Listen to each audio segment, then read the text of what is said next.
မြို့တစ်မြို့ရဲ့ပိုကီမွန်စင်တာမှာတော့ Astro အဖွဲ့အစည်းစားတောင်ရထားတဲ့အတွက်ဖွင့်ကြည့်တဲ့အချိန် Professor အုပ်စီကဖြစ်နေလို့အကြောင်းရင်းသိရအောင်ဖုန်းခေါ်ကြည့်တော့ Professor အုပ်က Poki တဲ့အတိတ်တင်လို့ရနေပြီဆိုတဲ့အကြောင်းလာပြောတာဖြစ်ပါတယ်။ Professor အုပ်ကတော့ Pokemon Database အသစ်တွေနဲ့အတန်အသစ်ပါဝင်လာတဲ့အတိတ်ကိုဖုန်းခေါ်ဆက်ကနေပဲတင်ပေးခဲ့လိုက်ပြီး Pokemon ဖမ်းတဲ့အခါကျမော့လိုအကောင့်တွေကလွှဲရင်ကျန်တာပိုများဖမ်းဖို့နဲ့တစိမ့်တွေလည်းထပ်စုဖို့မှာသွားပါတယ်။အဲ့လိုနဲ့စားတောက်ဆိုင်မှာနောက်သွားမယ့်နေရာကိုအမြဲခရီးစဉ်ပလန်ချပေးတဲ့ဘရော့ကပဲစန်နဘာကျွန်းနဲ့အဲ့ဒီမှာရှိတဲ့ဂျန်စီခရီးထွက်ဖို့ဆုံးဖြတ်လိုက်ပြီးS ကတော့ကောက်ရခဲ့တဲ့ဥကိုသူနိုင်ပြုတ် join ကိုပေးမဲ့လို့တော့ကဘရော့ယူပြီးတင်ထားခဲ့တဲ့ဥကိုဘယ်တော့ပေါက်နိုင်လဲလို့မေးလိုက်ပါတယ်။ပေါင်းမရက်တော့တိတ်တိချမသိပေမဲ့ Misty ကအဲဥကနေတန်တာခရုပေါက်လာနိုင်တဲ့နဲ့ S ကတော့ Aerodata နဲ့ Bro ကတော့ Golan ဆိုပြီးစိတ်ကူးရင်နေကြတာဖြစ်ပါတယ်။ S2 အဖွဲ့ရထားတဲ့ဥကိုမျက်စိကျသွားတဲ့တင်းရော့ကတ်ကတော့ဥတဲ့အယောင်ဆောင်ပြီး S2 ရဲ့ဥကိုတိုင်ပင်ကြလူယူလိုက်ပြီးနောက်အင်ထရိုထားဝင်နေတော့ S2 အဖွဲ့ကအဖတ်တောင်မလုပ်ပဲဥကိုဆက်ချနေတော့ဂျိုကဖြစ်သွားကြပါတယ်။အဲ့အချိန်မြောင်ကတော့ဥပြအကောင်မြင်အောင်ထုတ်ပြလိုက်ကတစ်ဖွဲ့လုံးထွက်ပြေးသွားကြရင်စကန်ချထားတဲ့အိမ်တလုံးစီရောက်လာကြတော့ဂျိန်းကအဲ့ဒီဥကိုထမင်းကြော်နဲ့စားမလားဟက်ပွိုင်ချက်မလားတွေလုံနေလို့မြောင်ကဝင်တီးလိုက်ပြီး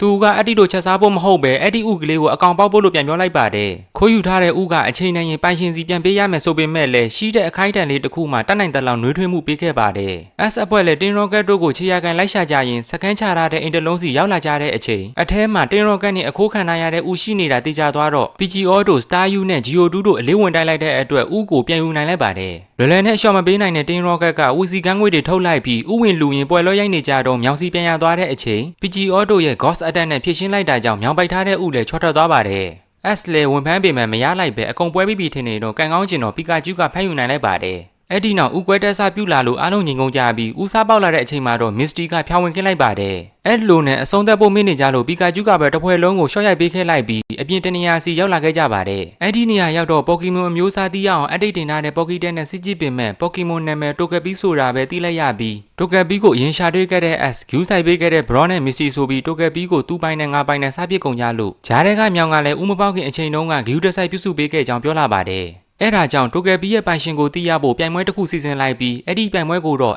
S, Misty, Bron နဲ့မြောင်တို့ကရှုံးတဲ့ရှင်ပြိုင်ရမှာဖြစ်ပါတယ်။ပြိုင်ပွဲအတွက် Pokemon ကိုတကောင်နဲ့သုံးခွင့်ပြုထားပြီးမြောင်ကတော့သူ့မှာ Pokemon မရှိတာသိသွားတော့သူလက်ချရိုက်ထားတဲ့ဂျိန်းတို့စီမှာအပူကရပြန်ပါတယ်။ဒါပေမဲ့မြောင်ကိုယ်တိုင်က Pokemon တကောင်ဖြစ်နေတော့ Bron နဲ့ပွဲဥထွက်ပွဲကိုသူကိုယ်တိုင်ဝင်တိုက်ဖို့ဆုံးဖြတ်လိုက်ပါတယ်။ပြိုင်ပွဲအစားမှာတော့ Onet ကိုဘယ်လိုပဲရှင်တိုက်ချေရတောင်မထင်ပေမဲ့ဘယ်တဲ့ IU ဘိုင်းမှာရွှတ်တက်လို့မရတဲ့မြောင်ကတော့ Onet ကရေနဲ့ဆိုအားနဲ့မှန်တီးသွားတဲ့အတွက်ရှိတဲ့ရေနဲ့ပုံးနဲ့လောင်းချလိုက်ပြီး Squad နဲ့ပါချစ်ပေးလိုက်တော့ Onet လည်းပွဲသိခံလိုက်ရပါတယ်။ Bro ကမတရားကြောင်ပြောနေတဲ့အချိန်နောက်တစ်ဆင့်တက်သွားတဲ့မြောင်ကိုနှစ်ယောက်သားမယုံနိုင်ဖြစ်နေပြီး Master ပွဲဖြစ်တဲ့ S နဲ့ Misty တို့ရဲ့အလှည့်ရောက်လာကြပါတယ်။နှစ်ယောက်လုံးကဆလူလီရန်ချမ်းမှာတိုက်ခတ်ပူးတဲ့သူတွေဖြစ်နေတော့ဒီတခါလဲအထာမထားပဲဖိုက်မဲ့လုံနေတော့မခေါ်ပဲထွက်လာတဲ့ site တဲ့ကြောင့် Misty လည်းပြိုင်ပွဲကနေစောစောစီးစီးထွက်လိုက်ရပါတယ်။တိုကယ်ဘီရဲ့ပိုင်ရှင်ကိုသိရတော့မဲ့ S နဲ့မြောင်တို့ရဲ့နောက်ဆုံးပွဲစဉ်စီရောက်လာကြပြီးမြောင်ကတော့သူ့အတွက်ချစ်တလန်းမဲ့လူတော့တာမို့မိုဒီတွေရှယ်ပေးနေရင်ရှေ့ကိုမျိုးလုံးဖွင့်ကြည့်လိုက်တော့အသစ်ပြင်ထားပြီးသားပီကာယူရှော့နဲ့အဆုံးသက်ခံလိုက်ရပြီးဒုတိယလူအဖြစ်နဲ့ပဲပြီးဆုံးသွားခဲ့ပါတယ်။ပထမရသွားတဲ့ S ကတော့တိုကယ်ဘီကိုရသွားလို့ပြောနေပေမဲ့တိုကယ်ဘီကတော့ဥကပေါက်ပေါက်ချင်းမြင်တဲ့သူကိုပဲမိဘလို့မှတ်ယူတာကြောင့် Misty ရဲ့6ကောင်မြောက် Pokemon သို့မဟုတ်တိုကယ်ဘီရဲ့ပိုင်ရှင် trainer ကတော့ Misty ဖြစ်သွားခဲ့ပြီဖြစ်ပါတယ်။